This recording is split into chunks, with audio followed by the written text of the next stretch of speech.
بہنیں جو غیرت والے لوگ ہیں وہ کروڑوں میں تجھے لعنت بھیجتے ہیں، اور تو جا کر کے صحابہ کو کہتے ہیں کہ بدر میں جا کر کے اللہ آپ کا بھلا کرے بدر میں 313 نکلے تھے۔ ارے بدر کا پس منظر تجھے معلوم ہے؟ بدر میں 300، باقی صحابہ ڈر گئے۔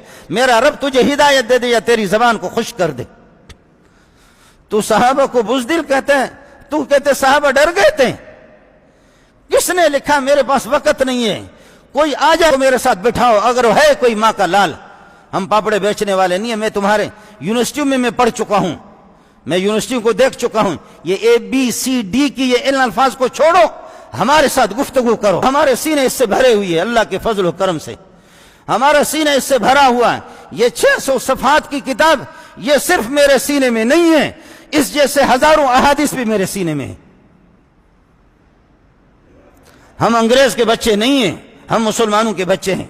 جو ہم سے بن پائے گا وہ سلطان المسلم، مسلمان بادشاہ، اور مسلمان میرے نبی نے فرمایا المسلم من سلم المسلمون من لسانہ و یدہ، سب سے بڑا مسلمان وہ ہے اس کی زبان سے، اس کی ہاتھ کی اذیتوں سے، تکلیف سے مسلمان محفوظ رہے۔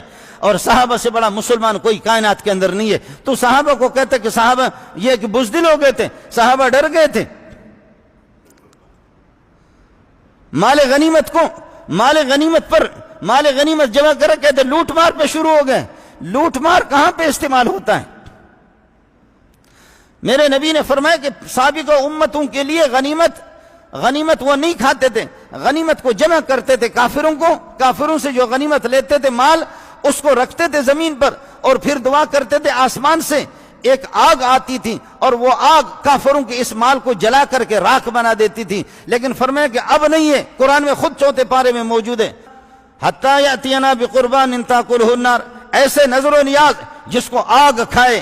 پہلے مال غنیمت کو آگ آسمان سے آتی تھی، کھا جاتی تھی، لیکن فرمایا وَأُحِلَّتْ لِيَ الْغَنَائِمُ، میری امت کے لیے غنیمتیں حلال ہو گئی۔ غنیمت حلال ہے، غنیمت حلال ہے، کافر کا مال حلال ہے۔ اور اس پہ کافر کے مال کو صحابی جمع کر رہا ہے، کہتے لوٹ مار پہ لگ۔ اس انداز میں صحابہ کو کہتے کہ لوٹ مار۔ کیا اسلامی شاعر کے ساتھ تم جو لڑنا چاہ رہے ہو؟ اس طریقہ پر نہیں ہوگا۔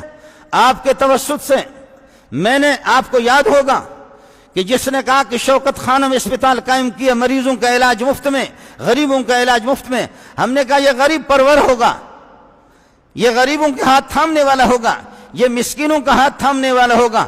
اس نے غریبوں کے منہ سے لقمہ چھینا، اس نے غریبوں کے منہ سے لقمہ چھینا، پاکستان کو لے جا کر کے صفر پہ کھڑا کر دیا۔ میں اپنے ان غیرت مند ایجنسیوں سے میری اپیل ہوگی کہ اس قسم کے بدماشوں کو تم لوگ چھوڑتے کیوں ہو؟ اس غیرت مند فوج سے بھی میری اپیل ہے کہ کیا تم میں کوئی خدا کا بندہ ہے یا نہیں ہے؟ تم کس کے گھر پہ پیدا ہو گئے ہو؟ مسلمانوں پہ گھروں پہ پیدا ہو گئے ہو؟ تمہیں صحابہ کی زندگی سے کیا واسطہ؟ اپنی شکل تو دیکھو، انگریز کا بچہ۔ اس طرح صحابہ پر تنقید کرنا، اور حرام خور بزدل ہوتا ہے۔ نبی خوبصورت ہوتا ہے، نبی غیرت مند ہوتا ہے، نبی سخی ہوتا ہے۔ نبی میں 3 چیزیں ہوتی ہے، صحابی میں یہ 3 بنیادی چیزیں ہوتی ہیں۔ صحابی سخی ہوتا ہے، صحابی غیرت مند ہوتا ہے، بہادر ہوتا ہے، شجاع ہوتا ہے، صحابی بڑا دلیر ہوتا ہے، سخی بھی ہوتا ہے۔ حضرت مقداد بن الاسود نے کہا یا رسول اللہ، واہ واہ، تیرا اشارہ ہو، صرف اشارہ ہو، دائیں طرف سے ہمیں پاؤ گے، بائیں طرف سے ہمیں پاؤ گے، آگے بھی ہم ہوں گے، پیچھے بھی ہم ہوں گے، خشکی میں بھی لڑیں گے اور خشکی میں بھی لڑیں گے، دریاؤں کے اندر ہمیں اجازت دے دو، دریاؤں میں اللہ کی قسم لڑیں گے۔ آپ سے پہلے آپ نے فرمایا ہم بنی اسرائیل کی طرح نہیں ہے، اذهب انت وربك فقاتلا انا هاهنا قاعدون۔ والی مدینہ ریاست تو بنا ہوا، والی مدینہ ریاست چرسی نہیں گزرا ہے، مدینہ ریاست کا والی وہ بھنگی نہیں ہے، اس کو کلمہ آتا ہے، ان کے کلمہ بھی نہیں درست، کلمہ بھی ان کا درست نہیں ہے۔ اس قسم کے آئے بھی ہے اور گئے بھی ہے، اتنے مسلمان ہیں، ماں بہنوں کی دعائیں بھی ہے، بد دعائیں بھی ہیں۔ میرا رب تجھے سکھ سے بھی نہیں رکھے گا۔ صحابہ کے ساتھ یہ ہے کہ ٹانگ اڑانے کی کوشش نہ کر، صحابہ پر تان و تشنیع نہ کر، دین پر تان و تشنیع نہ کر۔ تیرا گریبان ہوگا، محمد کا ہاتھ ہوگا قیامت کے دن۔ تم لوگوں کو، تمہیں شرم آنی چاہیے۔ آپ کے توسط سے میری فریاد تو پوری دنیا میں جاتی ہے اللہ کے فضل و کرم سے، آپ کے توسط سے۔ ہم نے ایسی حکومتوں کی حمایت کی ہے، ہم نے فضل الرحمان کی بھی حمایت نہیں کی ہے، ہم نے عبدالغفور حیدری کی بھی حمایت نہیں کی ہے، ہم نے علماء کی حمایت نہیں کی۔ ہم نے کہا کہ جی اسپتال بنایا، غریب نواز ہوگا، تو غریبوں کی چمڑی اتار کر کے تو نے رکھ دیا۔ غریب اب ایک طریقہ ہے، غریبوں کو جمع کرو اور بم لگا دو، سب کو تباہ کرو، غربت ختم ہو جائے گی، تیرا شراب زندہ باد، تو بھی زندہ باد، انگریز بھی زندہ باد، ہم ختم ہو جائیں گے۔ یہی ایک طریقہ ہے، غریبوں کو جمع کر لے۔ آج میں ساتھیوں کو رات کو میں کہہ رہا تھا، میں نے کہا ہم بھٹو کے لیے دعا کر رہے ہیں، بھٹو کی کمزوریاں ہوں گے لیکن قادیانیوں کو جوان کے بچے نے اس نے کافر قرار دیا۔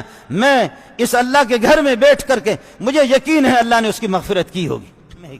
آپ کے توسط سے وزیر اعظم سے میری اپیل ہوگی وزیر اعظم سے، اور فٹ بال چودھری سے میری اپیل ہوگی، شراب کی بوتل تھام لو، پیتے رہو، حرام کھاتے رہو، لیکن شاعر اسلام کے اندر جو ہے نا ہاتھ نہ ڈالو۔ شاعر اسلام میں اس طرح توہین صحابہ کی نہ کرو۔ تو اپنے نسل کو سنبھالے، کوئی کہتا میں تیری بیٹی ہوں، تو کہتا کہ نہیں میری بیٹی نہیں ہے، کوئی ادھر سے نکلتا کہتا میں تیرا ناجائز بیٹا ہوں، تو کہتا کہ میرا بیٹا نہیں۔ ارے تو پہلے اپنے ابا کو معلوم کر لے، اپنی اولاد کو معلوم کر لے، پھر صحابہ میں ہاتھ ڈال۔ پوری دنیا کو تیری بے غیرتی کا پتہ ہے کہ تو کتنا بے غیرت آدمی ہے۔ اس لیے میں اگر اس کو آپ کوئی عدالت میں چیلنج کرے گا تو ہم بھی کہیں گے، اگر صحابہ کو گالی دینے کو اگر عدالت میں کوئی چیلنج نہیں کر سکتا تو ہم بھی اس طریقہ پر تم کو للکاریں گے، تمہاری تعریف نہیں کریں گے۔ آپ کے توسط سے ہمارے وزراء جو ہے نا قابل مذمت ہے، نبی کے صحابہ کے شان میں اس قسم کی گستاخی نہ کر دو۔ مزید ویڈیوز کے لیے آپ ہمارے فیس بک پیج کو لائک کریں۔